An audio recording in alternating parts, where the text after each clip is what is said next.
Notte di Natale l'addiaccio nei pressi della stazione di Gorizia per un gruppo di una ventina di migranti afghani e indiani a dare loro acqua, cibo e coperte, un gruppo di una decina di volontari, il nostro reportage. Pochi incidenti stradali, qualche infortunio sugli sci, alcuni furti in abitazione, nessuna grande emergenza natale in regione, ma gli eccessi a tavola hanno causato tanti malori tra gli anziani, a casa, al ristorante e in chiesa. Colto da un malore dopo un bagno nell'oceano a Capoverde, morto a 68 anni il biologo udinese Tiziano Scovacri, che aveva lavorato per anni al CNR, d'agosto si era trasferito a Capoverde. I vigili del fuoco di Pordenone hanno realizzato il sogno di Jonathan, il bimbo di Como, che per Natale aveva chiesto, con una letterina volata fino in Friuli, un camion dei pompieri. Il regalo gli è stato consegnato. Tanti presepi allestiti in regione in occasione delle festività, 2 in particolare sono stati inaugurati il giorno della vigilia in acqua, atmosfera suggestiva al lago di Cornino e sul fiume Natisone.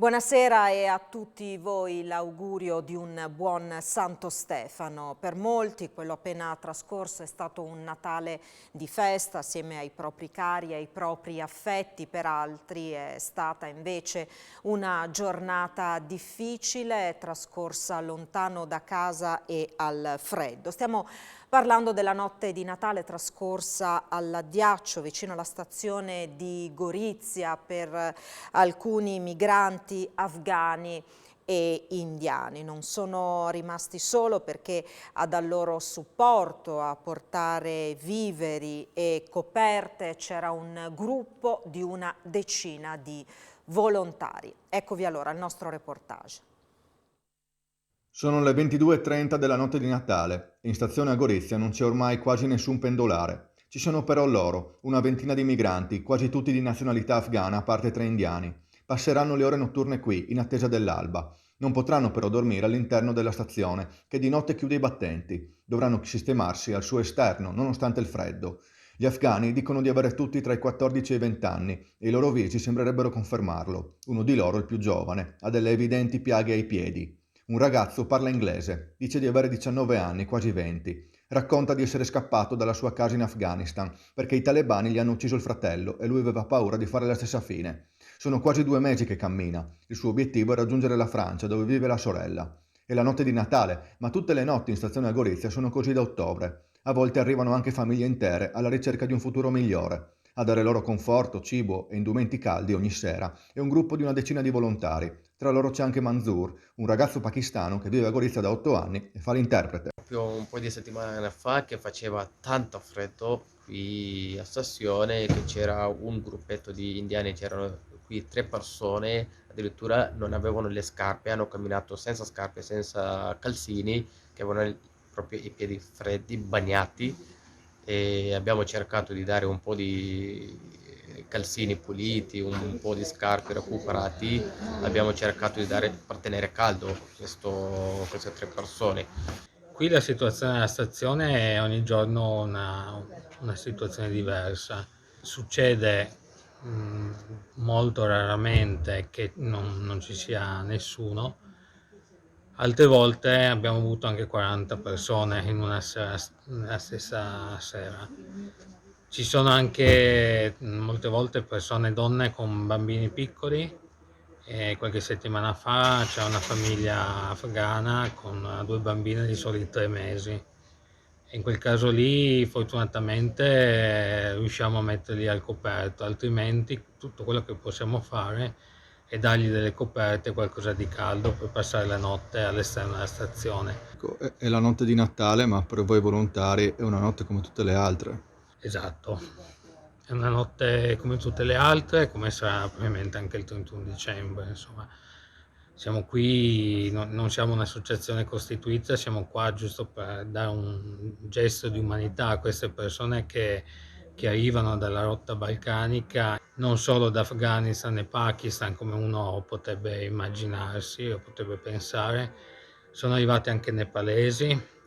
Arrivano molte persone dall'Africa, soprattutto dal Burundi, ma sono arrivate anche dalla Guinea. È mezzanotte e 20 e i profughi devono lasciare la stazione. I volontari distribuiscono loro coperte per trascorrere il più caldo possibile la notte all'addiaccio in una delle panchine nei pressi appunto della stazione. Una decina di incidenti stradali, nessuno grave, qualche infortunio non serio sulle piste da sci e alcuni furti in abitazione. Sul fronte delle emergenze in Friuli Venezia Giulia è stato un Natale tutto sommato tranquillo. Gli eccessi a tavola però hanno causato tra gli anziani più di qualche malore, con la necessità di essere soccorsi da personale sanitario. È successo nelle abitazioni private, al ristorante, ma anche in chiesa durante le funzioni religiose.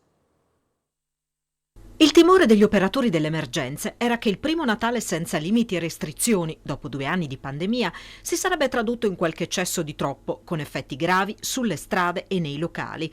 La realtà fortunatamente è stata un'altra. Il 25 dicembre è stato archiviato senza incidenti stradali gravi, né interventi di medici ed infermieri per emergenze legate all'abuso di alcolici. Non è stato nemmeno necessario far decollare l'elicottero sanitario. Rispetto all'anno scorso, tuttavia, sono aumentate le emergenze per malori durante il pranzo di Natale e le Sante Messe. Sono state 1777 le chiamate giunte il 25 dicembre al numero unico per le emergenze 112 in Friuli Venezia Giulia. Le telefonate sono aumentate dell'1,42% rispetto a Natale 2021. Poco più della metà, 896, sono servite per segnalare emergenze reali, 881 invece sono risultate improprie. Dalla Sores, la struttura operativa regionale per l'emergenza sanitaria, fanno sapere che sono state una ventina le segnalazioni di incidenti stradali, nessuno con esito mortale né con conseguenze gravi, come succede non di rado in occasione delle festività, quando più di qualcuno si mette alla guida dopo aver esagerato con gli alcolici.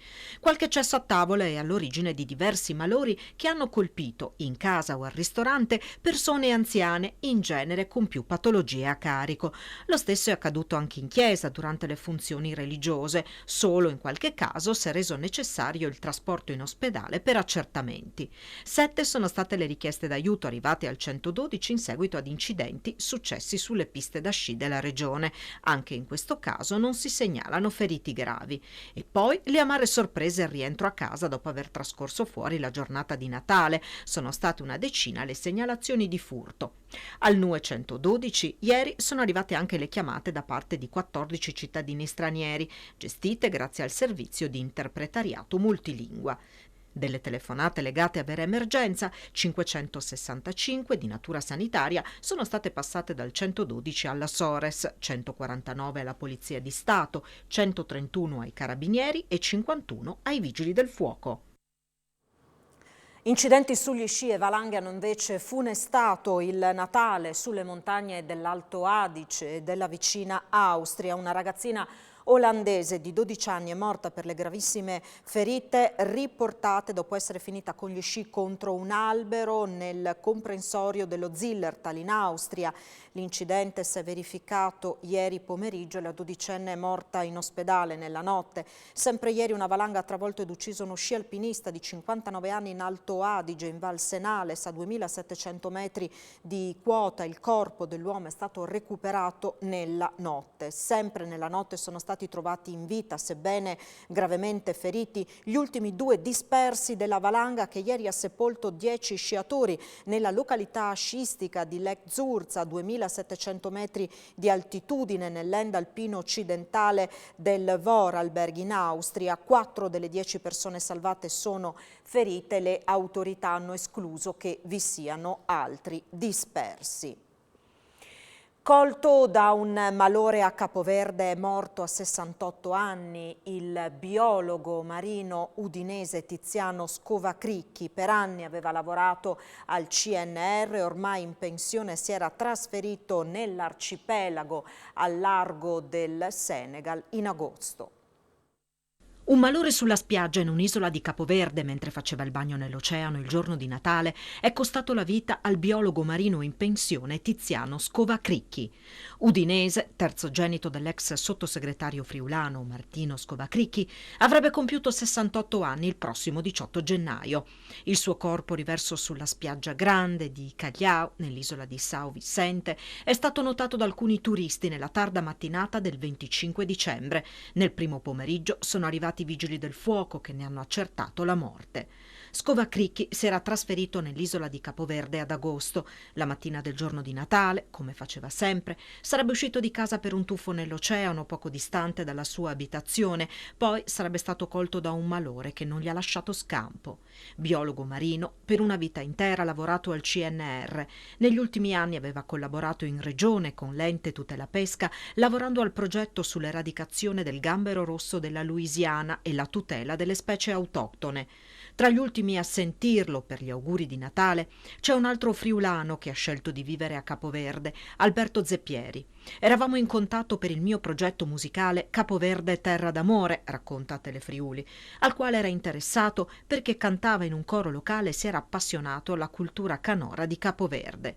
Ci eravamo visti a novembre e a dicembre nella sua isola, São Vicente, continua Zeppieri, e lo avevo trovato bene. Aveva una passione grandissima per il mare e aveva deciso di vivere da solo in una località abbastanza selvaggia, piuttosto isolata. Gli avevo chiesto il perché quando ero stato a trovarlo a casa con mia moglie Cinzia. Mi aveva risposto che a lui piaceva molto l'idea di svegliarsi al mattino vedendo alle sue spalle solo la montagna e davanti a sé solo il mare. Voglio morire qui quando sarà l'ora, mi aveva confidato, aggiunge Zeppieri, ma mai avrei pensato che questo sarebbe stato l'epilogo. Scovacricchi, peraltro, aveva risposto con entusiasmo all'invito di Zeppieri di adoperarsi per la nascita del primo fogolar Furlan di Capoverde. Tiziano Scovacricchi lascia 4 figli. È stata allestita a Palazzo Spada, sede del Consiglio di Stato di cui era presidente, la Camera Ardente di Franco Frattini, scomparso il 24 dicembre. A rendere omaggio all'ex ministro degli esteri si sono presentati tanti esponenti del mondo politico. Tra i meriti di Frattini vi fu quello di comprendere l'importanza strategica del Friuli Venezia Giulia nell'allargamento a est dell'Europa. Ebbe un ruolo importante nel potenziamento dell'INCE, l'iniziativa centroeuropea, sostenendo la creazione del GECT, gruppo europeo di cooperazione territoriale di Gorizia, di cui fu primo presidente nel 2012. Ancora cronaca, mentre la sua auto veniva distrutta dalle fiamme, la proprietaria uscita dall'abitacolo ha avuto un mancamento. È successo a Porcia questa mattina, a essere soccorsa un'80enne alla guida di un'utilitaria che ha preso improvvisamente fuoco lungo la strada che conduce a Palse, in via Panigai. Dopo aver notato del fumo uscire dal vano motore, la donna ha lasciato l'auto in prossimità di un'abitazione e ha quindi chiesto aiuto. Sul posto si sono diretti i vigili del fuoco di Pordenone. Proprio durante le operazioni di spegnimento, l'anziana ha accusato un malore venendo soccorsa dai pompieri e successivamente dal personale sanitario che ha condotto la donna al pronto soccorso dell'ospedale di Pordenone. Sul posto anche 2 pattuglie della Polizia di Stato. E una coppia di anziani è stata accompagnata dal personale sanitario all'ospedale di Udine per aver respirato i fumi dell'incendio divampato nella loro abitazione. È successo la sera di Natale a Udine, all'incrocio tra Viale Venezia e Via Gabelli. A prendere fuoco attorno alle 18:30 è stato il tetto dell'abitazione di 2 piani. Sul posto sono arrivati i vigili del fuoco dal comando di Via Popone assieme anche a 2 squadre del distaccamento di Codroipo. I pompieri hanno trovato la coppia di proprietari della casa già all'esterno dell'alloggio. Dopo essersi assicurati che nell'abitazione non vi fossero altre persone, hanno iniziato le operazioni di spegnimento dell'incendio e quindi di messa in sicurezza dei solai del secondo piano della casa e del tetto in legno che resterà coperto temporaneamente con teli impermeabili. Sul posto anche la polizia locale che ha interdetto al traffico la zona durante le operazioni. Violento scontro tra due auto in galleria, traffico in tilt lungo la costiera Trieste. L'incidente si è verificato verso le 17 di oggi, quando una Tesla e una Lancia Y si sono scontrate per causa in corso d'accertamento dei carabinieri di Duino sulla strada regionale 14 in località Grignano. Entrambi i conducenti sono stati soccorsi dal personale sanitario e trasportati al Cattinara per accertamenti. Si tratta di una giovane triestina che viaggiava sulla Y e di un cinquantenne tedesco a bordo della Tesla. Non sono in gravi condizioni. L'incidente ha però avuto pesanti ripercussioni sul traffico. Oltre ai carabinieri di Duino intervenuti per i rilievi, sono state impegnate 2 pattuglie dei colleghi di Aurisina e di Basovizza per gestire la viabilità. Uno sciacallo dorato è stato investito e ucciso in tangenziale a Udine. A segnalare la presenza dell'animale è stato un automobilista in transito tra Udine e Tavagnacco all'altezza dell'ex Ipolpe Adria Bank. Nel vederlo steso a terra aveva pensato si trattasse di un cane, poi si è capito essere uno sciacallo dorato, canide selvatico di provenienza balcanica molto simile ad un piccolo lupo. Il recupero è stato effettuato dal servizio di vigilanza della Federcaccia del Friuli Venezia Giulia, coordinato da Salvatore Salerno. Il ritrovamento conferma che questa specie protetta, dopo i numerosi avvistamenti nell'area triestina, si sta espandendo in tutto il territorio regionale, spiega Salerno. L'invito ai cittadini è quello di segnalarli ogni volta che li vedono, così da consentire di stimarne la presenza nel nostro territorio. Lo sciacallo dorato è un animale che si nutre di fauna selvatica e all'occorrenza anche di animali domestici. Smaltiamo più cause di quelle che introitiamo e non abbiamo processi che durano più di 3 anni. A dirlo il presidente del Tribunale di Pordenone, Lanfranco Maria Tenaglia, che ha parlato di giustizia che funziona nella destra tagliamento. Le performance del Tribunale di Pordenone sono buone, a rilevarlo il presidente del Palazzo di Giustizia, Lanfranco Maria Tenaglia, che ha voluto complimentarsi per i risultati conseguiti quest'anno con tutto il personale amministrativo e i magistrati, grazie ai quali è stato possibile mantenere dei livelli di efficienza notevoli anche nel 2020 e nel 2021. Questi livelli di efficienza sono stati migliorati nel 2022. Per quanto riguarda proprio i risultati, Tenaglia ha snocciolato alcuni dati significativi. Noi smaltiamo più cause di quelle che introitiamo e non abbiamo quasi cause che durano più di 3 anni, se non nel caso in cui ci siano elementi o circostanze che non dipendono dal giudice ma dipendono da altre vicende. Quindi diciamo che la giustizia a Pordenone funziona. Nuova vita per il Pala Bigot di Gorizia. La struttura diventerà un polifunzionale destinato ad ospitare grandi concerti. Una struttura destinata ai grandi concerti in grado di ospitare fino a 3.500 spettatori. E questo è il futuro del Pala Bigot di Via delle Grappate a Gorizia. Si tratta di uno spazio storico dello sport isontino, dove negli ultimi anni della Serie A si è esibita la gloriosa Pallacanestro Gorizia alla fine del secolo scorso. Dopo quasi 2 decenni di abbandono, il comune riqualificherà l'intero complesso, garantendo una nuova vita al Palasport, che diventerà a tutti gli effetti un palaconcerti. Il progetto di messa a nuovo della struttura farà parte dei finanziamenti in vista di Gorizia Nova Gorizia, capitale della cultura europea. Tra iter burocratico e lavori veri e propri, il Pala Bigot versione polifunzionale diventerà realtà non prima del 2025. Già nella sua prima vita, il palazzetto aveva avuto una destinazione non solo come struttura sportiva. Nel 2003 aveva ospitato le esibizioni di grandi nomi dello spettacolo come Raffaella Carrà e Giorgio Panariello. Tempo di bilanci per l'Associazione dei Giovani Imprenditori del Friuli Venezia Giulia, un anno con più luci che ombre, nonostante l'incidenza dei costi energetici e l'aumento di quelli delle materie prime, anche se ci sono alcuni settori che rimangono in grandi difficoltà.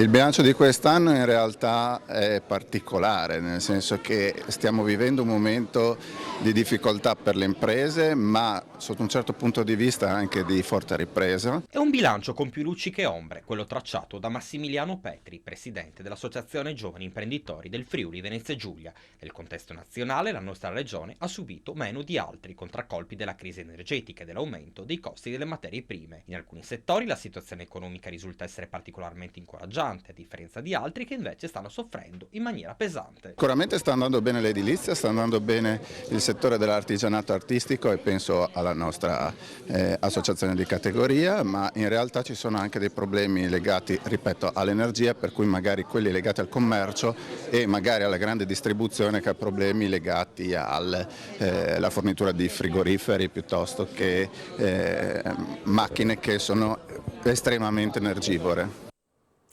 Tempo di bilanci per queste giornate a cavallo di Natale nei poli sciistici della regione da parte di Promoturismo. Quasi 22.000 primi ingressi ci si sono registrati e un totale di 570.000 euro di incasso per queste 3 giornate di festività natalizie in cui gli impianti di risalita dei comprensori sciistici del Friuli Venezia Giulia sono entrati a regime. 8 numeri registrati da Promoturismo il 24, 25 e 26 dicembre, facendo superare la media dello scorso anno, quando tra la vigilia, Natale e Santo Stefano gli sciatori presenti erano stati molti meno, con 14.200 primi ingressi. Sul podio, in termini di presenze, al primo posto si posiziona il comprensorio di Tarvisio con 7.159 primi ingressi, seguito da Ravascletto Zoncolan con 6.080,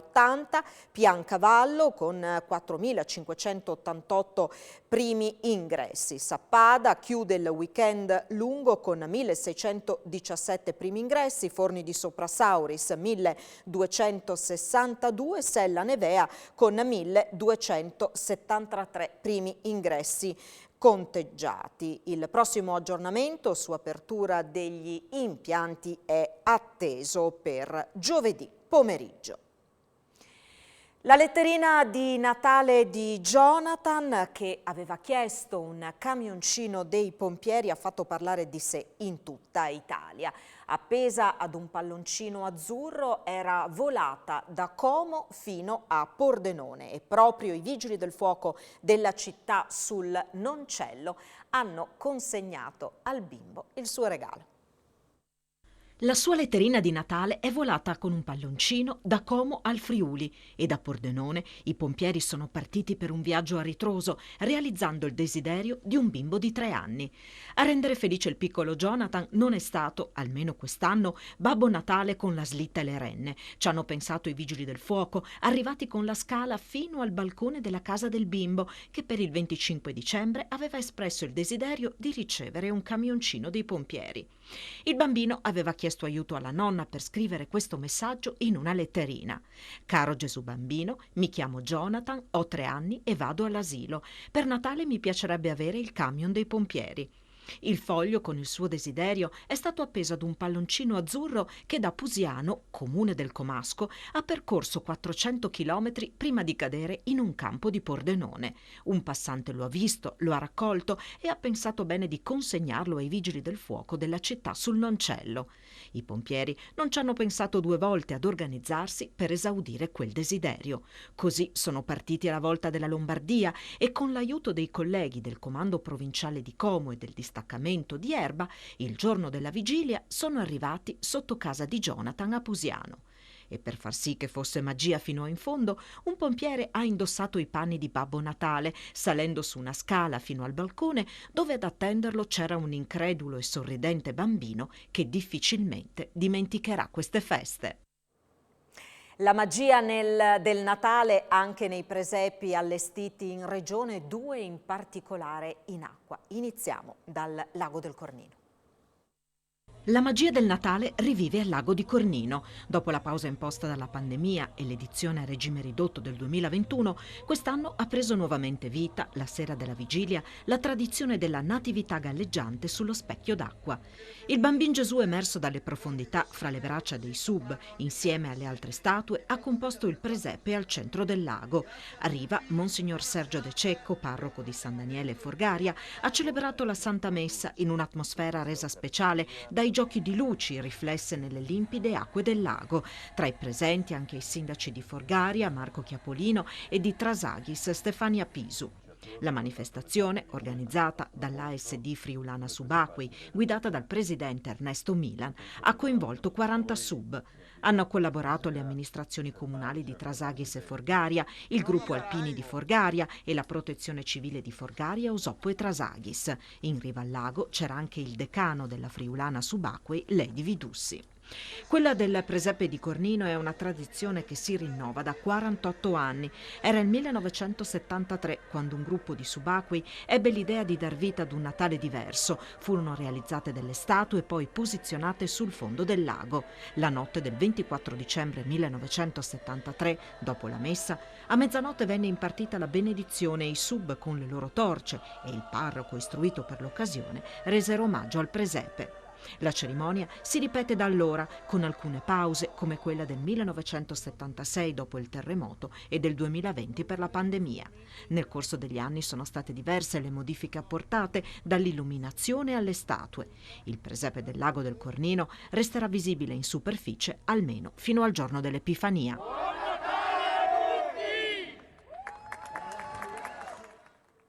Dalle acque del lago di Cornino a quelle del fiume Natisone a Cividale. Nella forra del fiume Natisone a Cividale, la sera della vigilia di Natale è stato inaugurato il presepe a grandezza d'uomo allestito dall'associazione Manta Sub. Un evento molto suggestivo che ha richiamato cittadini e persone giunte appositamente nella città ducale per assistere allo spettacolo dal Ponte del Diavolo. Apneisti e subacquei sono i protagonisti dell'evento. Facendosi luce con torce e fiaccole, sono entrati in acqua e sono scesi lungo il fiume trasportando una zattera sulla quale è stato posto il bambino Gesù. Una volta raggiunto il presepe allestito nelle vicinanze del Ponte del Diavolo, i sub hanno posizionato il bambinello nella culla. Uno spettacolo di luci riflesse nell'acqua, allietato anche dai canti natalizi che accompagnano il viaggio di Gesù lungo il Natisone. A portare il bambinello, per il secondo anno, è stato un angelo impersonato da una speleologa del gruppo Forum Iuli di Cividale. Poi tutti con il naso all'insù per assistere allo spettacolo pirotecnico organizzato al termine dell'inaugurazione. Il presepe sul Natisone può essere visto ogni giorno e resterà allestito fino all'8 gennaio. Per concludere lo sport, Sappada attende l'arrivo della fiamma, iconico simbolo di pace e dei valori sportivi della 16ª edizione Sport invernali su neve e ghiaccio di EIOF 2023 Friuli Venezia Giulia. Domani, martedì 27 dicembre, in piazza Palù alle 17:30 si terrà la suggestiva cerimonia di accensione del braciere a cui parteciperanno le istituzioni locali e i rappresentanti del movimento sportivo del territorio, tra cui alcuni grandi campioni degli sport invernali. A Sappada, al Regno dello Sci Nordico, si svolgeranno tutte le gare dello sci di fondo con l'arrivo di centinaia di giovani atleti provenienti da 47 paesi. E nella giornata di Santo Stefano, volley di alto livello con il derby tutto friulano di Serie A2 femminile. Confronto sul campo neutro del Pala Carnera è iniziato alle 17 tra CDA Talmassons e Itas Ceccarelli Martignacco. È finita per 3-7-1 a favore della CDA. Dopo il 2-0 iniziale per Talmassons, la rimonta di Martignacco, il 2-1. Quindi l'ultimo set finito 23-25 per la CDA. L'appuntamento tra le due squadre friulane ormai è un appuntamento atteso in regione per il campionato nazionale di A2. Si tratta di uno spot incredibile per il volley regionale, un match importante anche ai fini della classifica che mette in palio punti pesanti, visto che entrambe le squadre puntano a rimanere nelle posizioni di vertice. Il derby è stato disputato eccezionalmente al Carnera in previsione dell'importante presenza di pubblico. Il match era finito all'andata 3-0 per Talma Sons. La CDA si è presentata all'appuntamento di questo pomeriggio forte di una serie positiva di 5 turni. Martignacco invece era reduce della sconfitta con la capolista Roma. Come detto, è finita 3-1 a favore della CDA. Il campionato di Serie 2 femminile ora si ferma, si riprenderà a giocare domenica 8 gennaio. E sulle immagini fresche arrivate dal Pala Carnera noi ci fermiamo. Vi ringrazio per averci seguito e vi auguro un buon proseguimento di serata in compagnia di Telefriuli. Arrivederci.